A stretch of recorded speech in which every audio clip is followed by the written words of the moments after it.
Welcome to lad city. Have a seat. Thank you. Yes. So this is a very high time that you should start with the treatment. बघा हा केस येणारच नाही आता.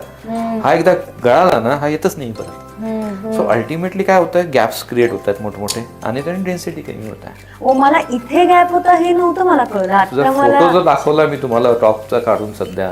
So daily जर आपण suppose you are shooting today, ठीक आहे, तर शूट करल्यानंतर संध्याकाळी जर केसांवरती म्हणजे काय आपण ट्रीटमेंट केली असेल तर ते वॉश करायलाच पाहिजे, सो दॅट रात्रभर ते राहणार नाही. So you make a habit of doing it. म्हणजे स्प्रे मारला, सेटिंग स्प्रे किंवा कुठलाही